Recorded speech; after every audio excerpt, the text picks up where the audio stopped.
Should you be bidding on your own brand name in Google Ads? This is one of the most controversial Google Ads topics, so of course we are tackling it head on today. While of course it depends, in this episode I'm telling you exactly what it depends on, so you can put forth the best strategy for your PMax, search, and shopping campaigns. We're covering targeting, bidding, and what you need to know to maximize or minimize the branded opportunity in your Google Ads account. I'm your host, Jyll Saskin. I spent 6 years working for big brands at Google, and now I work for you.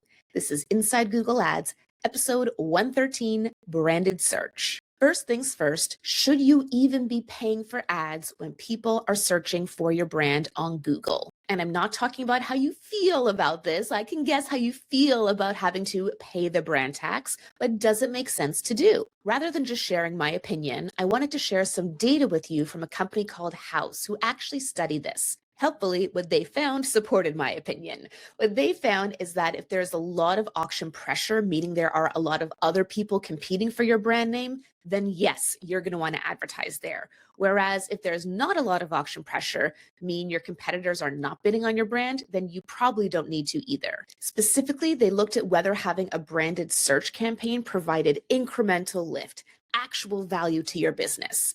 In auctions where there was a lot of competition, 82% of brands saw incrementality from advertising on their brand. But in auctions where there was not a lot of competition, only 35% of brands saw incrementality from advertising on their brand. That's still 1/3 of brands, by the way. So here's how you're going to decide. Go to Insights and Reports, Auction Insights, and see if you have any competitors there.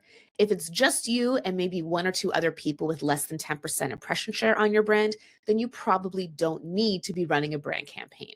But if you see a lot of competitors there, say at least 5 different domains, or at least 2 domains with at least 20 to 30% impression share, then you are going to want to advertise on your brand. Because if you don't, it's going to make your brand CPCs much cheaper for those competitors, and they're going to steal a ton of the bottom of your funnel.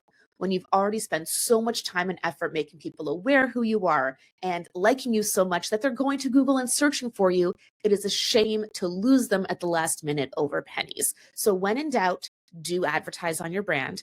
If you're not sure, check your auction insights and your brand campaign to get an idea of auction pressure. If auction pressure is high, keep that campaign going. If auction pressure is low, consider pausing. Remember, you do not want to go to Google and search for your brand to find out if people are advertising on your brand, because Google search results are personalized. And you know what?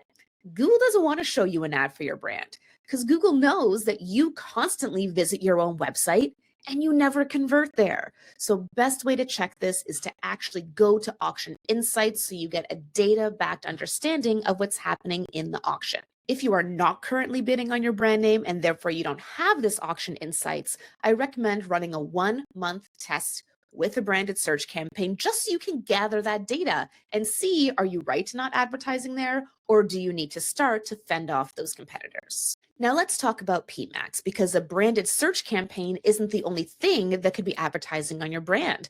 There's also branded searches that could be coming into your shopping campaigns and branded searches that are most definitely coming into PMax. When in doubt, I recommend leaving your brand in PMax. Why is that? Well, when you're just starting a PMax campaign, the key thing it needs to work is data, conversion data, and branded searches, whether for shopping or search, convert well. So keep it in there so your PMax can get that conversion data and start really learning which assets work well and which audiences work well and all those important signals that the smart bidding and optimized targeting need. If you check your Performance Max search terms and you see that you're spending a lot of money on brand and you want to exclude it, fine, but just remember something else PMax is helpful for is a single PMax campaign can show search and shopping ads out of the same campaign. So if you exclude your brand from PMax, you need to make sure you then have dedicated search and dedicated shopping campaigns to capture that brand demand. I see so many e-commerce advertisers forget about the shopping portion. So you'll have a branded search campaign, but guess what's above search? Products. People are searching for your brand, and the first thing they see is a whole bunch of competitor products. You don't want that. And then it becomes this decision of what products do we want to show when people are searching for our brand, and how should we implement a branded shopping campaign since you don't get to pick the keywords. So honestly, it can sometimes just be easier to leave it in PMax. What if you already have a branded search campaign, a PMax campaign? Maybe you're not an e-commerce advertiser, so there's no shopping, and you see brand searches coming into both. Then what do? This is such a common problem that when Fred Valleys of Optimizer joined the monthly meet for my Inside Google Ads course members recently, he was talking to us about vibe coding and writing your own scripts, and he asked what a common challenge was. So I said exactly this, being able to check the search terms in PMax, search, and shopping for overlap. And Fred being Fred, he went away and created a script just for us that checks exactly that. So if you have not yet joined my Inside Google Ads course, one more reason to go today to grab that search term overlap script to ensure you're not duplicating effort. You can check that out at learn.jyll.ca. That's learn.jyll.ca. What happens if you find that brand specifically is doing this? I just look at how it's performing, not just from a CPC perspective, but from the CPA or ROAS perspective. Is the PMax brand performing better, or is the search brand performing better? Sometimes it's one, sometimes the other, and I'll generally just recommend my clients go with it. Whatever's working best, go with it. Don't try to fight it unless there's a specific reason you need to do so. Because remember, when PMax is advertising on your branded searches, it's doing exactly what it's supposed to do, finding the people who are most likely to drive the performance you're looking for. Maybe your concern isn't actually advertising on your brand. Maybe you're worried that PMax is focusing too much on people who are your existing customers. So a way to fight that, rather than excluding brand, would be to use new customer acquisition goals. Or maybe your ROAS target in PMax is so high, all it can do is advertise on your brand. So the solution may be to just lower your ROAS target so that it can afford to go out and find other searches. Look for the root cause of the issue in PMax or any campaign type before trying to do a heavy-handed solution like completely excluding all brand. And if you do exclude brand from PMax, either via brand exclusions or negative keywords or both, make sure you're capturing that demand elsewhere unless you've determined that there's no competition at all and you really don't need to. Last but not least, make sure you keep the variance of your brand in mind. For example, people searching for reviews. Is this legit? Comparing it to competitors, that's a huge one. If people are searching your brand versus brand B, or which is better, brand B, your brand, you want to make sure you're controlling the narrative on those terms. Those aren't quite competitor searches because they're not directly searching for a competitor, and they're not quite brand searches because they're not directly searching for you. So if you see these kind of things in your search term report, it might be a good idea to start a whole separate campaign to really address that intent and help people decide which is better for them. Yes, this is allowed. Yes, you can use those competitor names in your ad text in this way because you're not trying to say that you are brand B. You're making very clear you're brand A and you're providing information about brand A versus brand B. Of course, consult a lawyer if you're not sure, but in the US, in Canada, this is completely allowed and recommended if that's the information people are searching for and what they need to know before they can potentially buy from you. And last but not least, bidding. This is another one of my unpopular opinions in the industry, but I stand by it. You should probably use smart bidding for your brand campaigns.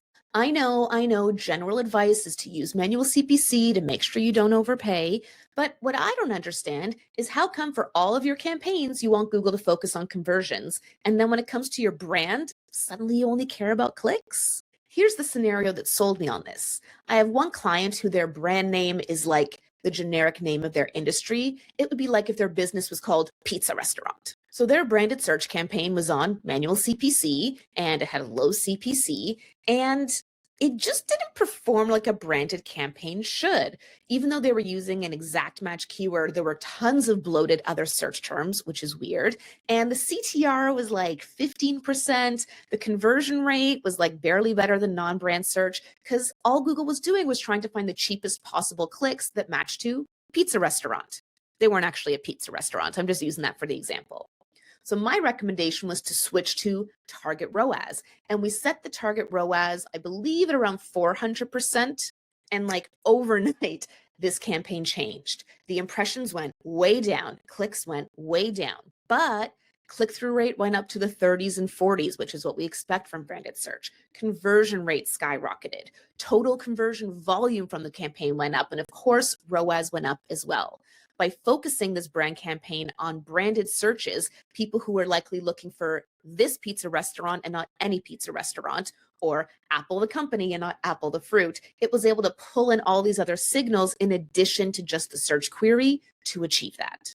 And those other search terms went down to near zero. So look, if your goal is truly just visibility, maybe you have a ton of competitors and you just want to make sure you're at the top of that SERP, then fine. In search, pick target impression share for your brand, and in shopping, pick max clicks.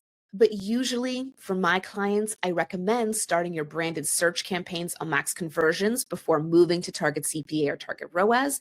And I recommend starting your branded shopping campaigns on target ROAS, because that's actually how I like to do a branded shopping campaign, rather than trying to play negative whack-a-mole or use one of those scripts that adds every search term except for your brand as a negative. You know me by now, we lead from the front. So if you set up a shopping campaign, but put a target ROAS of like 400%, 500%, that means that the only queries that could achieve that are your brand. You are leading from the front with the automation so that it becomes a branded shopping campaign, rather than playing whack-a-mole from the back, trying to force it into submission as a branded shopping campaign. Brand settings like brand inclusions and exclusions are available for search and PMax. As of right now, not on shopping. Huge missed opportunity if any Google product leads are listening, but you can read more about that in my Search Engine Land article about brand settings, which I've linked in the episode description. To wrap us up today, should you be bidding on your brand and how should you do so? If there are other companies that are bidding on your brand, then yes, you should be there in search and if applicable in shopping. If there is no one else bidding on your brand, then you don't need to be there. But if it's only going to cost you an extra couple of bucks a month, I still think it might be worth it. Should you let PMax cover that demand or have dedicated campaigns? When you're just starting, let PMax take it all. And then you can look at performance, at budget allocation, and decide if you think it makes sense to break branded search and, if applicable, branded shopping into their own campaigns, or to keep things simple and have PMax cover it all. It really depends on your budget. Larger budgets may mean separate campaigns, your skills and ability to manage it on an ongoing basis. If you're a busy business owner, probably leave it to PMax. If you're an agency or freelancer, you may have the time and skills to break it out.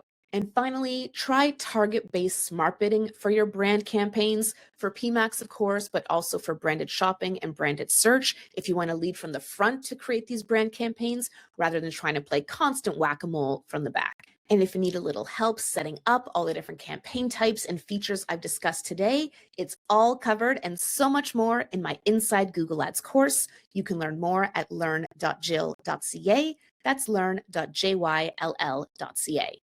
Be sure to subscribe or follow if you're not already. Our next episode is going to be all about that dreaded learning period.